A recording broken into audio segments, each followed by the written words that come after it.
Hi guys, welcome to the Adulting Out Loud podcast. Happy New Year.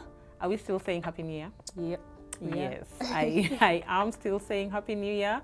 If I've not yet met you this year, you can be sure that I'll be wishing you a Happy New Year until March. So anyway, Happy New Year. We hope your year is off to a great start. And our discussion today aligns perfectly with the new year, new beginnings, new hopes, new dreams, just new year vibes. And my guest today is perfect to have that discussion with us today. Esther Sami, you are very welcome to the Adulting Out Loud podcast. Thank you for having me. I'm very pleased to be here. Happy New Year to Happy you. New Year. I hope your year is off to a great start. Yeah, very busy start, but yeah, very great. Busy. You did not ease into it. Yeah, we started the year running, so yeah. I can imagine. I can imagine. So we are talking today about something that I'm sure many of us do, at least at the start of the year. We are talking planning, and Esther is going to have that discussion with us today. I love planning. But I don't count myself as a planner. But I love New Year's and planning for the year. What would you call a planner? What do you define a planner? People who have their days planned out right from the beginning and just know what is happening when. No, I'm not like that. But I love planning for the new year. Interesting. Yes, Okay. I am those people of resolutions, The intentions, resolution crew. whatever you call it. I am those ones. Yes. All right. Interesting. Yeah. So Esther, usually before I start the conversation with my guests on here, I usually do a quick fire round. Just short questions. Hope I don't die. You won't die, I can confirm. They're just Alright. like short questions just to Okay. get to know you All right. a bit better. Okay, so the first one, to ease into the year or to just get going right from the get-go? Definitely, I prefer easing into the year. Yeah. Me too. Me too. Yeah. Ease into the year instead of I don't want to be running around like a headless chicken. I need to get my pace. Yeah. I'm one of those people who I tell before, when I was working in like the 9 to 5, I was like, I do not work well under pressure. I will not try to, like, I will not even pretend. I do not work well under pressure. So yeah, I need to definitely ease into things. Yeah. Yeah. Me too. Ease into the year, definitely. All right. Write down your plans or vision board. Is there a difference between the two? I feel like Because in both instances, there's writing involved.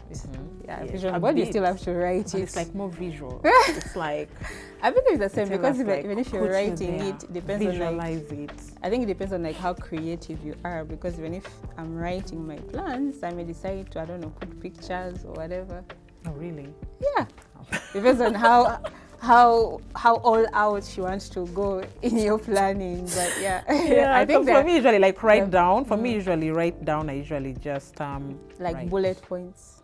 Like bullet points or paragraphs. I love writing, so sometimes they're like actual paragraphs.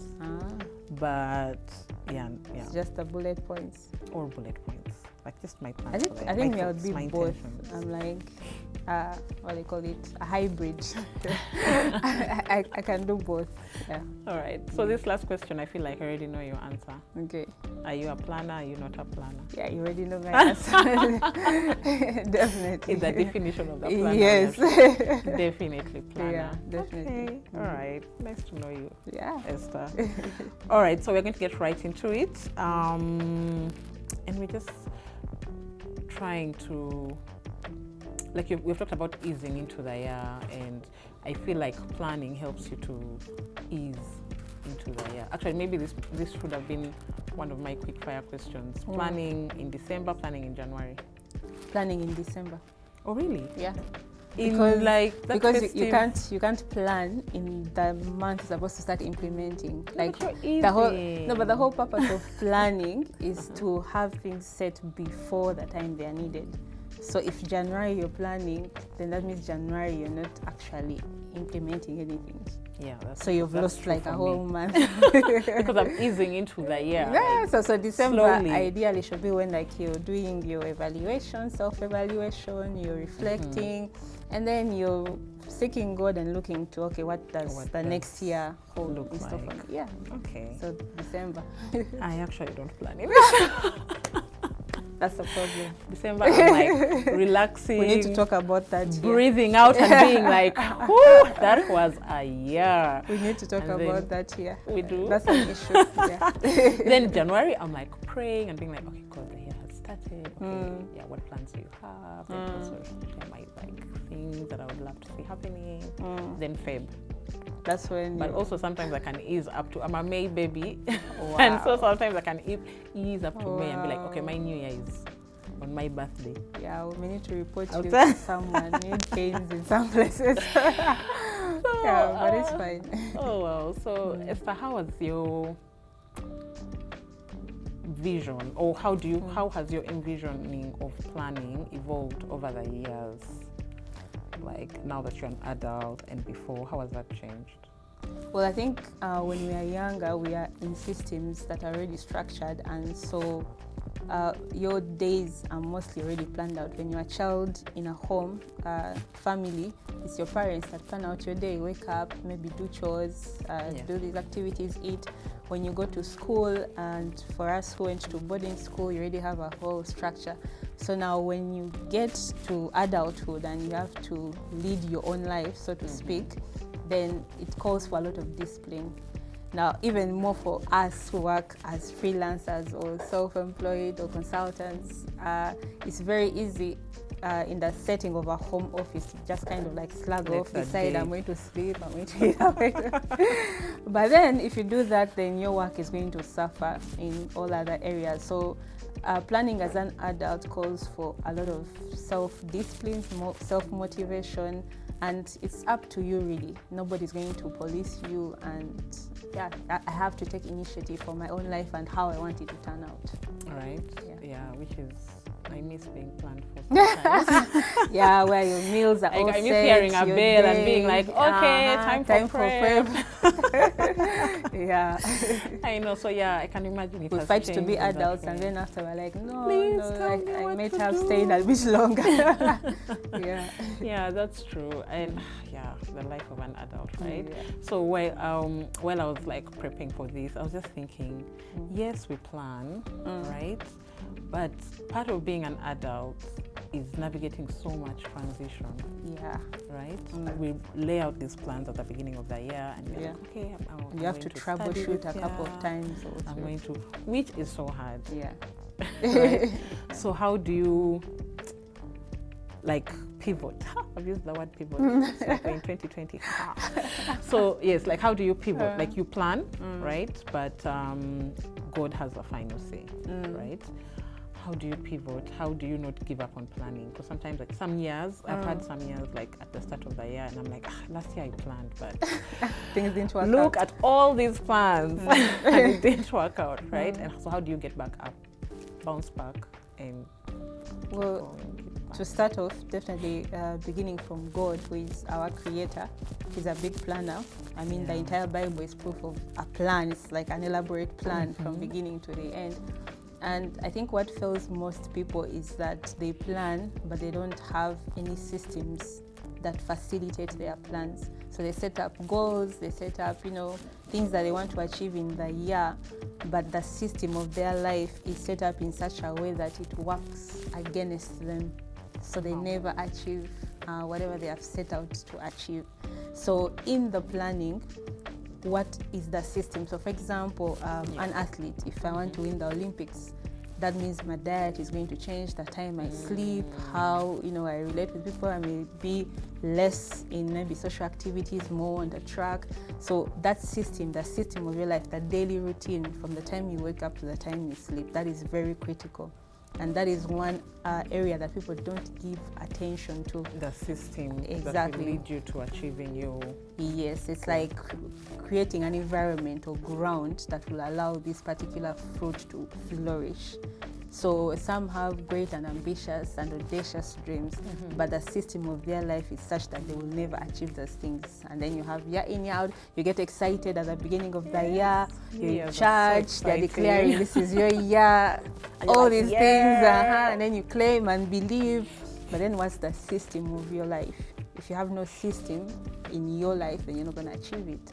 So if you have a system, then if something comes abruptly to maybe mess you up or what, you can fall back on this system to kind of, like a shock absorber of a car, like to kind of hit in. So for example, maybe you had this goal, like you want maybe to start up your own business, and then you get cheated out of a large sum of money. But then the system of your life is such that you have maybe a community of people that you work with, close friends that you have healthy relationships with, you have maybe mentors and what. These are people who, when such a thing happens, you'll be able to fall back to them to be able to help you, to be able to safeguard you from like mental health issues or whatever, and then you can easily pick up and then go on to maybe start over. But someone without that system, there's a system of relationship, there's a system of finances, savings, and all this. If you don't have certain systems in place, when something comes to disrupt what you had thought would turn out so perfectly, then you won't be able to recover. Like some people think, it's like my father says, as he raised us up, he never ever gave us like the exact money that we need. For example, if it's transport or what, like, no, you never go with the exact money you need. You have to always go with like a little extra. You never know what will come up. So the system gives you that cushion. But then if you think everything will happen so perfectly, you're in for a big surprise. Which it never does, and I don't know why we don't learn that lesson. Like forever the previous year, you have had to like pivot, and then this year you're like, this year is going to be different. I'm going to, and there's nothing that has changed. Oh wow! But I love. It's very profound what you talk about systems. So then, shouldn't the goal be to build systems as opposed to like the actual goal of like, say my goal, like the example you've given is to start a business. Shouldn't it be like build systems that will allow me to start my business as opposed to... Yeah, definitely the goal informs the setting up of the system. So for example, if your goal is to have a healthy marriage, that is your goal, then now you go back to the beginning and then you set up the system. Maybe we have, date nights, maybe we communicate before sleeping, we have this quality time, maybe we put the kids in early in bed, whatever it is, you already have beginning with the end in mind. Like you have your end very clear, then you come back to the beginning and you start working it out. So the goals inform the system. If you're not an athlete who wants to go to the Olympics, then your system might be different. If your dream is to just win the national, track meet or whatever, your system won't be as intense as someone who wants to go to the Olympics. So I believe they work hand in hand, that the goals inform the systems, but the greater focus shouldn't be on the goals but the system. Because with the right system, you can always recuperate. For example, if you have a garden and some plants die, the fact that the garden is already well set up, that means new plants can grow out. But then if you just, took a singular plant and tried to force it somewhere, if it dies, it has died, and there's no hope of another plant growing. So it works hand in hand, but definitely the system helps with longevity, it helps in sustainability of whatever you want to achieve, and also safeguarding for the eventualities of life. Yeah, that makes so much sense. So deep. That makes so much sense. Systems. And I feel like, I know that the building of systems is what is hard. Because the building of systems requires consistency, discipline. When the whole hype of a new year ends, and now you're left with like March, daily, a very long month of March. And now you have to like do the stuff you say that you do. You have to, if you say maybe health, fitness goals, you have to now continue going to the gym when, you know how like the gyms are full at the beginning of the year. So now you have to continue when everyone who started for the hype has left. That when the motivation dies out, discipline has to kick in. And I think that's... People always want to be motivated. You won't achieve much with motivation. So give us a cheat sheet for keeping up with, like, for building these systems? How do you keep going when life happens? Like when you're now in the thick of adulting and it's like now kids have opened school and now it's just like now back to normalcy, as our president would say. Back to normalcy. Back to normalcy. Yeah. I think it goes, I would say start from your identity. If you know who you are, then there's little in life that will phase you. So what breaks so many people is them putting their identity in the things that they do. So when this thing fails, then I'm a failure. Yeah. But that's not true. So I would say begin from your identity. Who are you? And for me as a Christian, my identity is in God. That's where I begin from to determine how I structure my life. So the Word of God, the Bible, is my roadmap, my blueprint for determining how do I do my daily life, how do I do my waking up, from my waking up to my eating, that is Romans 12, 1 and 2. Everything is informed by what God has done for me, what He desires for me, how my relationship's supposed to be, how am I supposed to work with integrity. All these systems are determined by the foundation of my identity that may not make sense to somebody who does not have the same values. Yeah. So that's what I would say. Wow. So for those of you who do not know yet, Esther developed this lovely planner that we have here, Anchor, and that's why I think you're really best placed to talk about planning at this time of the year. And so we're going to talk a bit about Anchor. What's your why? What inspired you to come up with Anchor? Yes. Well, Anchor, I tell people, is not something that I got from ChatGPT. Like, these days, No ChatGPT shade helps us to the people who use AI. So it is something that is as a result of me working with God in the area of basically structuring my life. And then this is like a summary of what I've worked for like the past 10 years. Oh, wow. Yeah, so this is like the simplified version. If I show you the version that I do, it's like quote unquote Pro Max, so I'm not, blowing my own horn, but yeah, it's a bit more intense than this, yeah. Okay. But this is like something to help all of us win. I've been telling people that this year we all have to win. Like personally, I don't think that if you're the only rich man in the village, you're successful. That you're winning. You're not winning. Like we all have to win for it to be an actual success, an actual win. So it is 10 years of me working with God, and then me wanting to help Christians in our generation, because we realize we are drowning in life. Like things work and famous words everyone is saying bitwala, like bitwala, and we are even live. Like things should not be taking you every time. But it can be taking us. So this is like, okay, for this Christian son and daughter of God, this should help you like stay afloat. And of course the anchor is symbolically Christ himself. Is the anchor of our souls. So if life, again going back to identity, as a Christian, if you acquire things, you get all the accolades, but you have failed at being what God desired you to be, then you failed. So we have to sieve out what we determine as success.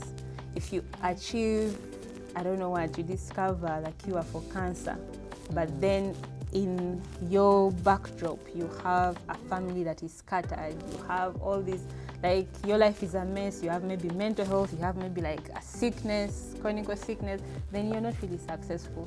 The kind of success that God desires for us is a holistic success. So I tell people that this is not just a year planner, it's a holistic self-development manual structured in a format of a year planner. And when you go through, you will see that reflecting in the different structures and pages and of the like planner actually itself. did go through it. Yeah. briefly. And I love, you're right, it has like the verse of the day, prayer, to do. So this is like the practical bit. Yeah, that's now the daily way. When you've started like from planning the year with God, and then you have a discipler to walk with you, and then the whole, for you to reach now to the daily, there's even, I don't know if you saw this part, there's a part where now you have to plan for the quarter. So this is like the weekly. Like the whole quarter. Yeah. Oh yeah, relationships, finances, yeah, the different areas of yeah. your life and everything. Yeah. So. So you've mentioned that this is as a result of like 10 years worth of you like doing this. Yes. Did it start like that from the beginning, or within the 10 years did you go within the 10 years different things were, should I say, revealed to me? So for example, if you see how the daily checklist is structured, it came from a time I actually joined a company that was doing timesheets. So it's kind of a bit like timesheets. And at first I was like, what is this? Yes. Because some companies pay you according to the timesheet. Yeah. If you miss this there and what, it can be a bit stressful. But now God redeemed it in me. And now the daily checklist, and the whole point of that is everything that we do is going to be accounted for. At the end of the day, we're going to account for how we used our time, our resources, our words. Every single thing is going to be accounted for. So now on a daily, you start the day with God having inspired you, whatever you're going to do, and you set your goals according, whether it is work, with family, the holistic kind. And then you come back to the day and it's like an accountability with God. Like, okay, I did this, you pray, and then another day. Okay, step. You're not doing like a plan. It's like, this is a daily, like your daily walking with God. I have had actually conversations with people who say they don't like plan for the year. Like I said, I'm those people who really get excited for the year. So I have like plans, resolution, words of the year. I love those things. I'm all about that. But for them, they say that, like you mentioned, they prefer doing quarterly. Yes. So like first 3 months. Without looking all ahead. Or like monthly, some half a year. And so, like, speaking to that, which one do you think works best? Well, it depends on what level of planning capacity you're on. So for a newbie, this can work for any person who has even never planned in their life. That's how the planner is structured. That's why it is not long term. I actually have something within the 10 years that God inspired me, where I have my, how did I term it? I have like my life's design, and then life goals, like goals that at the end of me dying, this should have been seen in my life. But for someone who has never planned in their life, you can't start stressing them with life goals. They have to start step by step. That is already overwhelming. Yes. So that one comes when you've really had a chance to exercise. It's like exercise. You start with like small 10 weights. Then you grow into it, 5 kg, 10, exactly. So I think it depends on what level of planning.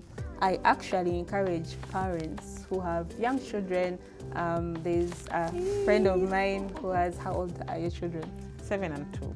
The 7-year-old should get an anchor. Really? Yeah, because I have a 10-year-old who has an anchor. She saw her mother with it. She saw her mother with it and she was so excited. She's like, I also want one. And she started her planning. Actually, I wish boys could be given this. Why boys? Because the boy child needs help. The boy child needs help. Don't even get us started on that conversation.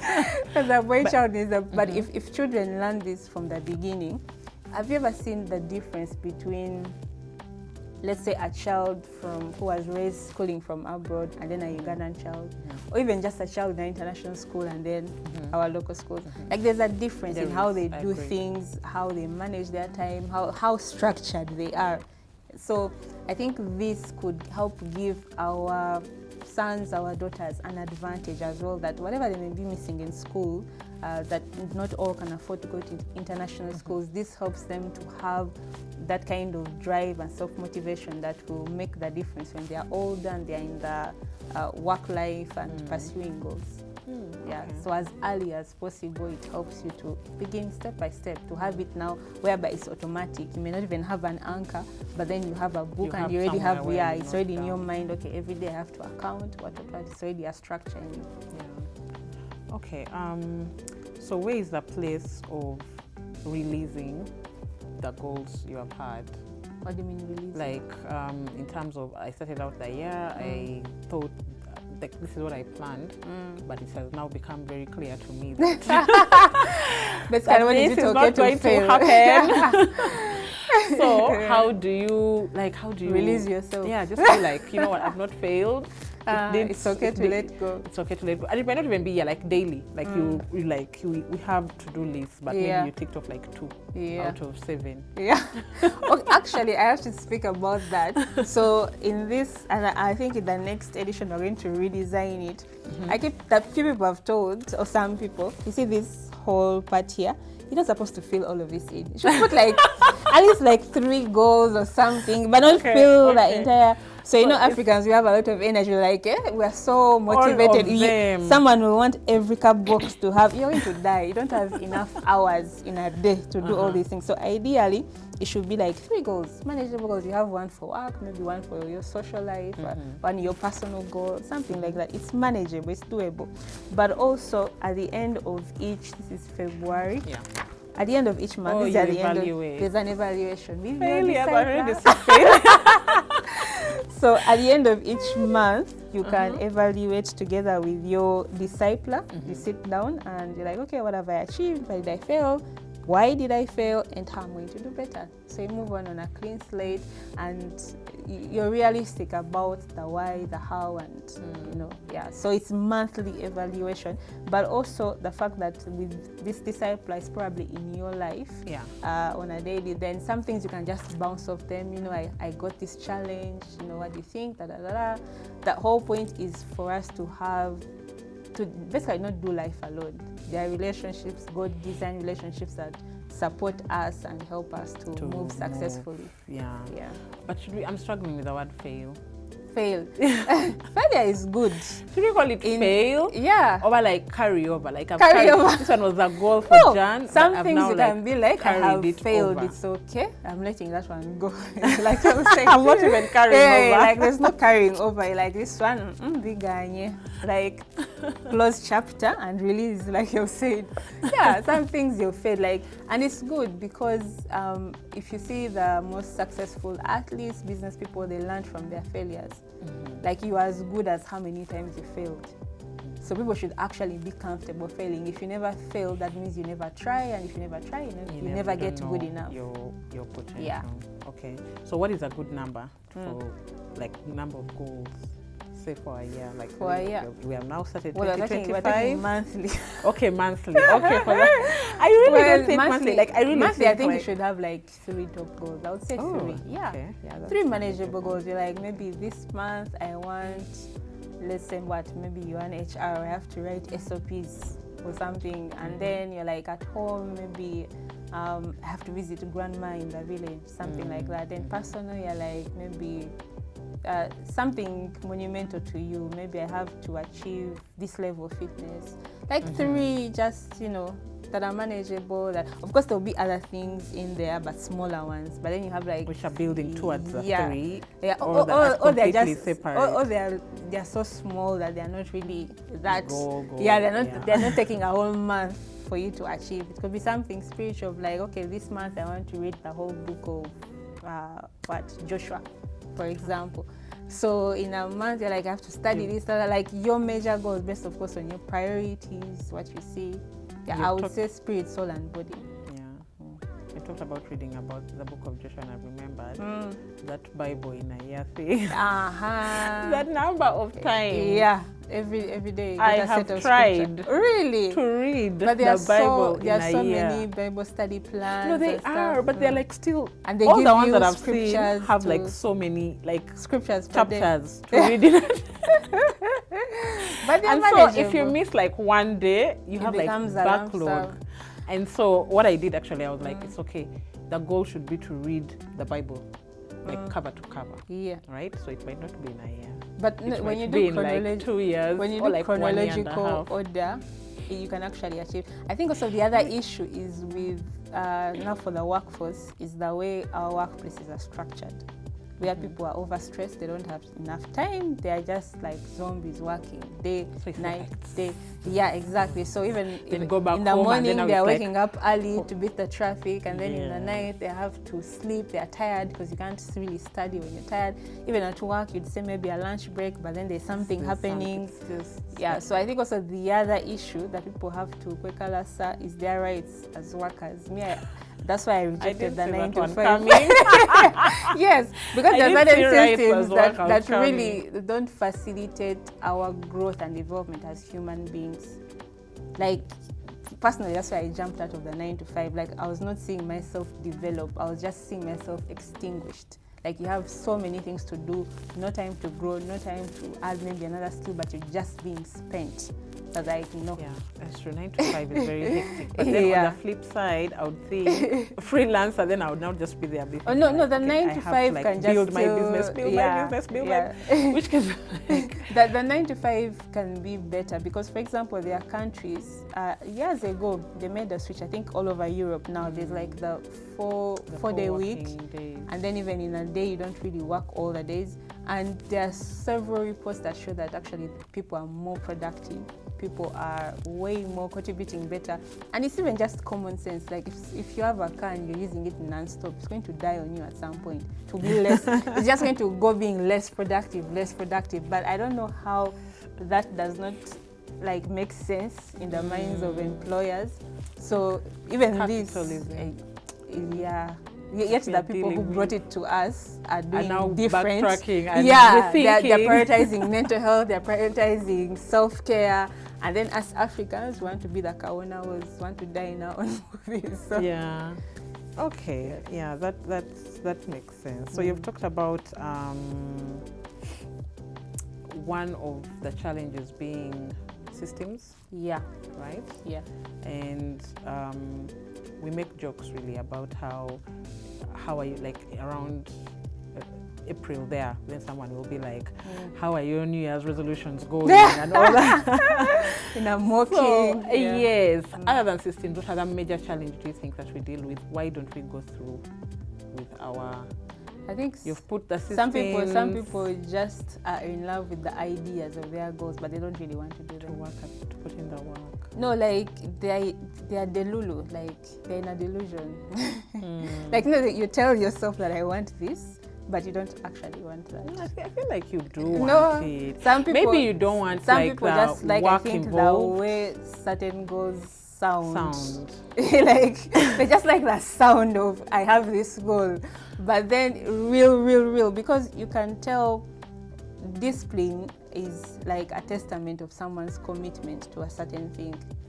Like if someone really, for example, have you ever had to be told, let me give this example, I don't know where I got it, I think it was in school, that if you want to know a hungry dog, you'll see it looking for food. Yeah.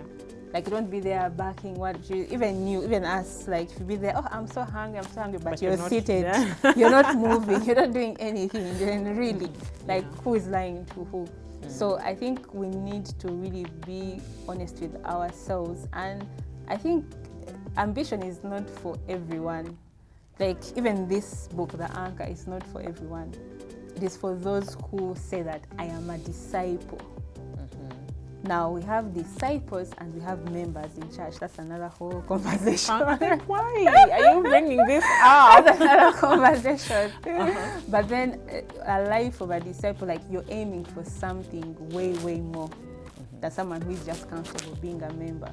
So it goes back to what I said, that depending on what your goal is, like if you really want that thing, it's going to determine how you move your life, how you said. So the self, like our self is another roadblock Yeah, the issues true. that you never dealt with as a child, and you grew up and now you're an adult and they're still there, and some have become so ingrained in you that it's like autopilot. You can't even tell. Yeah, you can't tell that it's because of this issue that I am like this. So then you maybe riddled with fears and all these things that stop you or make you stand in the tracks of pursuing your dreams. So you may have the beautiful goals and you want them, but then your personal conditioning becomes a stumbling block. So that's why even in this book there's a section of dealing with the mental health issues growing up, because that also will be a roadblock in achieving whatever you want to achieve. So besides the systems, even before we reach a system, actually, the first thing is dealing with self. That self, dealing with all your issues, your mindset, because this calls for a mindset shift. It does. Total mindset if you were shift. not if you were not planning before, and then now you now have like it's daily things to tick. It's like the difference between the Israels before Promised Land and those ones who perished in the wilderness, and then yes. So if you so don't undergo a mindset shift, you're not going to enter the Promised Land. Point blank. So how I put before you life and death, which one will you choose? So yeah, life. So self and then the systems. After dealing with yourself, then put systems in place that will help you achieve that goal. And have you seen the change in your life from before before planning? For sure, definitely. Definitely. I wouldn't be here, I wouldn't be me if that had not happened. Yeah. Earlier on, high school, I had to intentionally deal with a lot of personal issues. I think one of the key outstanding issues I had to deal with was bitterness, where I felt I was owed apologies by a number of people. And yeah, it could have been true in some cases, but then I got to the realization that it was really up to me to determine how my life is like. How your life ends up is like 99.99%, and then the 1% is like everybody else. Like there's very little that other people can do to determine how your life turns out. So I had to take responsibility for myself and determine what I'm going to do, how I'm going to live, regardless of what everybody else is doing. And that was a key changing factor. So if I wanted to be loved a certain way, I had to love first that way. And in very many cases, you see people responding to that. Like whatever you do to them, they respond in the same way. But if we're all just waiting around for things to happen for us, then nothing's going to change. So for me, that was very key, dealing with different personal issues. I was very angry, like I was an angry child. I think I don't know, cameras cannot zoom. If you punch people, are you showing me like? Yes, you see here, like I was serious. This bone was people. All people, glasses. Even if you ask right now, Mr. Kachika, he's now in Vienna headmaster. I think he still remembers me because we were moving from Kavoja Secondary. It had closed, I think, briefly for whatever reasons, and we all were doing Cambridge, so we all moved to Vienna, and we went like a whole crew. So they had to write a letter telling those guys that there's a student who is coming to fire, don't joke. Like it was that bad. And you've seen it. Like we'd just get bored and we go and break rivers for no reason. Like we break like very many, not like one, very many, just punch them out with some friends of mine. So yeah, you see that face, yeah. But by the grace of God, yes. Grace of God, sufficient. Yeah, now I'm like a lamp. Like whatever you do, of course, the holy anger. I'm not a person who would take. I'm not a doormat, but definitely every emotion, every characteristic that we have, when you submit yourself to God, the process of change, then it becomes beautiful. It's the positive side of exactly. So now I'm advocating for people, I'm fighting for these ones' rights, I'm trying to be a voice to the voiceless. So all that energy is now positive.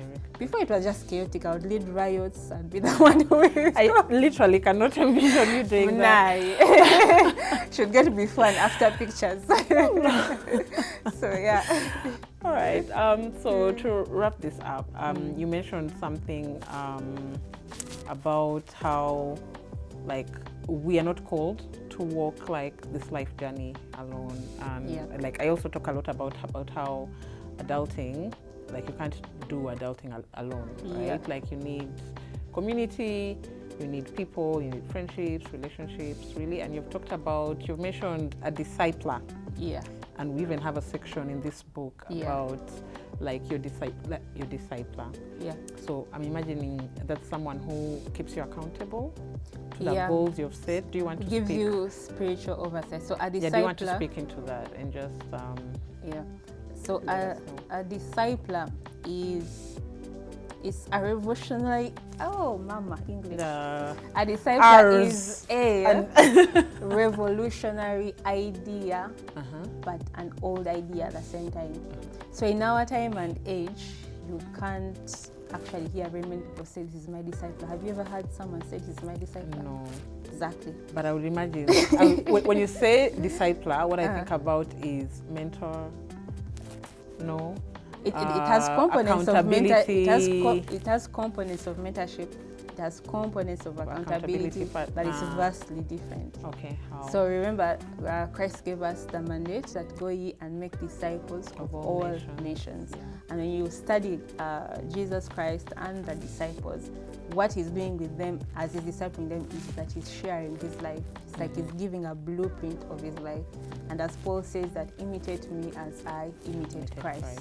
Yeah. So a discipler has spiritual oversight and authority over you akin to what a parent would have, but even much more weightier, because this is even more. So it's like we are all working towards becoming like Christ, and then you have someone who you can follow in getting that blueprint.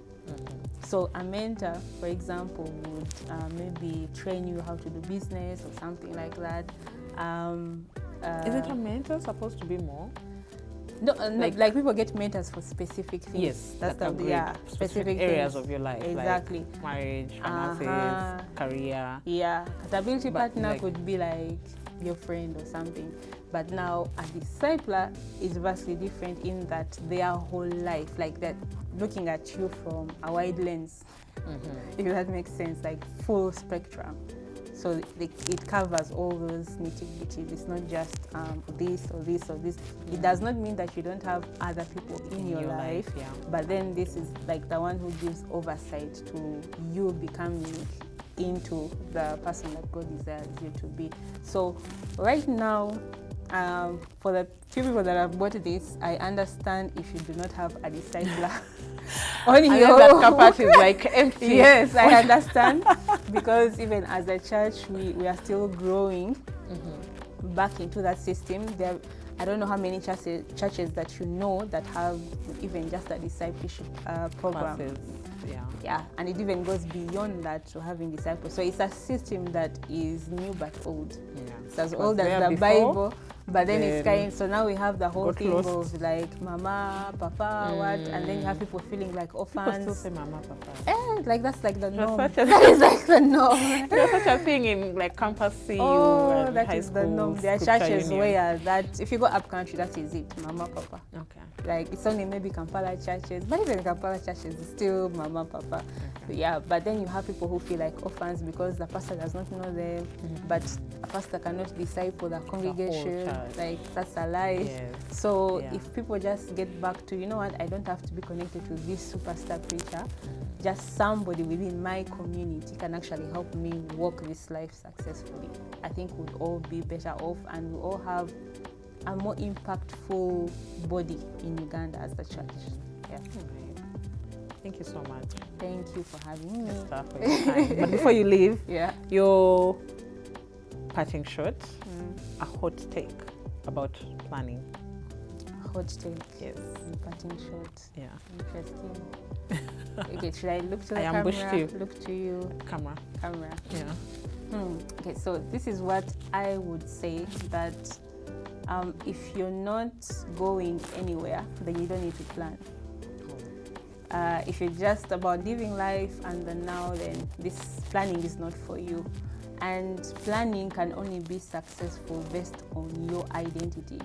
if your planning does not start with an understanding of who you are, then you will easily be swept, tossed to and fro in your work. But if you understand who you are, then the planning is framed right and you're able to sustainably walk that path. And yeah, if you're not planning in God, I don't know what you're doing. I think that is it, and God bless you. Where can we find your planner? The planners, actually, you should run. I don't know when this episode is airing, but I don't know how many copies are left at Power FM. Last I checked, there were less than 30 copies left. Oh, wow. So we should run. Yes, you should run. If you've not gotten your copy, head on over to Power FM. That is the Watoto Church downtown building. Yes. On the side facing Senana Supermarket. That's where the Power FM offices are. Yeah, only 25,000. Yeah. Thank you so much for your time. Thank you, Linnea, for having me. I look forward to using the planner. Yeah. And to telling me sticking to my plans. Yes. And this year is your year.